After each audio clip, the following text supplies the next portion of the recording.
Hey, my resilient ones. I wanted to come in and give a little testimony. God been urging me to speak about it. So hopefully this can help someone. But my journey in healing the inner child. Since I was younger, I went through different molestations and from different family members, people that I felt like was supposed to protect me. And, as I got a little older, I had a lot of different older men, that came to me and that I talked it to. And what it did was it made me feel like, I wasn't worthy. My father wasn't around and I always wanted a father. Like I always wanted my father to be there. Like I held on to it until I was like in my early 30s. And it wasn't until God actually had me like move away from everybody and really get me by myself was when I started to really do that real self-healing.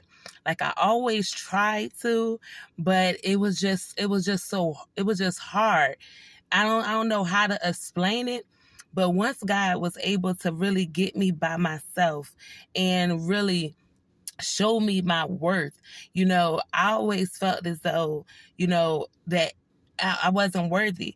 And I say this that it does not matter how you look. Like, feeling unworthy does not have a look. You can be beautiful. You can have a whole bunch of people trying to talk to you. That does not determine what you're feeling on the inside. And it wasn't until once I got older and I moved away and God got me by myself and I was in this isolation period to where I started to see that okay, it has nothing to do with none of that because my actions was really showing how I felt about myself. I was always willing to do any and everything, the typical ride or die, I'm gonna ride with you till the wheels fell off. Didn't matter what you was doing to me, didn't matter. I would, quickly forgive because I felt like, oh, I'm not worthy of this, oh, this is what people going to do. This is how a man treats you when y'all in a relationship for a long time. Or he's going to cheat or he's going to do these different things. And I just want you to know that when you have to heal that inner child, because my inner child was what was leading me throughout my whole adult life. My whole adult life is what was leading me, having me making different choices and having me accept different treatment because and in the inside, I didn't feel worthy. I did not feel it. But it wasn't until I started to really accept the love that God was giving me and the love that God was showing me and the continuous grace that God kept giving me and how he kept speaking to me of you are worthy. You are worthy of a certain kind of treatment and you determine how people treat you.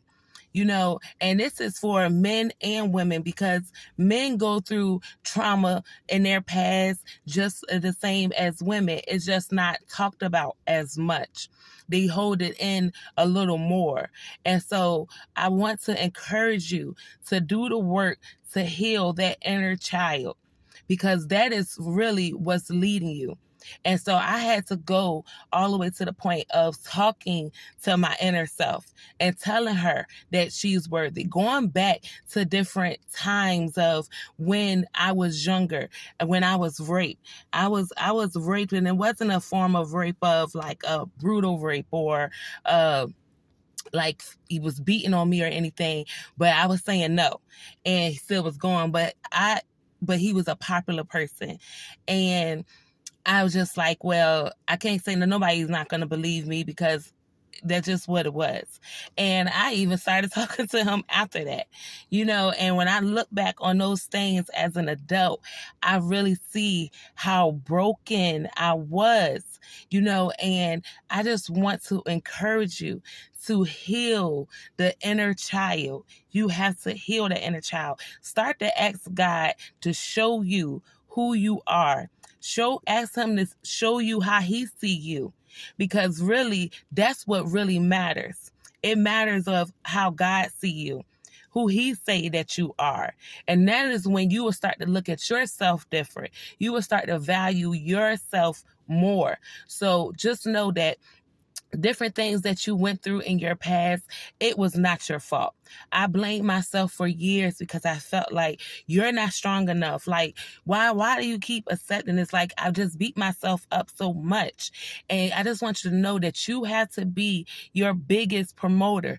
You have to be your biggest encourager, because sometimes family, friends, your spouses, they may not be. And they may be hurting as well, because sometimes hurt people. So we don't wrestle against flesh and blood, and we wrestle against powers and principalities. And so I just want you to ask God to show you where that deep-rooted hurt was at, because sometimes we won't even know where we're really hurting at, because I know I was a person that ran from hurt. And that was another reason why I continued on with the hurt, because I didn't like that hurt feeling. I didn't like that hurt place. So I would always push it to the back and just be like, I just want to feel good. And so it's okay. Like, I don't want to be in this angry place. I don't want to be in this sad place. So let me just, go ahead and just, pick myself up and keep on going. And I was always a pick myself up and keep on going type of female.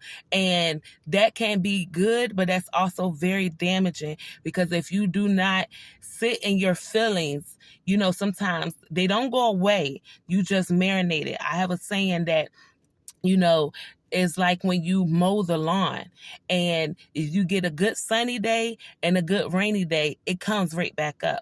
So you have to go in and do that root work and pull it up from the root so that it can be fully pulled up, because just mowing the lawn, it will sprout back up. So I hope this helped someone to know that it was not your fault. You are worthy. You are worthy of respect. You are worthy of true love. You are worthy of all of this. Don't ever let nobody make you feel like you're not. And if you're struggling with worthiness, go to God. Go to God, because he will help you. Find a therapist that can help you. It's okay. Nobody even have to know that you're seeing a therapist. But I just want you to know that it is up to you, and it's solely your job to make sure that you become healed. Really become healed. So y'all be blessed. Y'all stay resilient, and y'all keep pushing forward.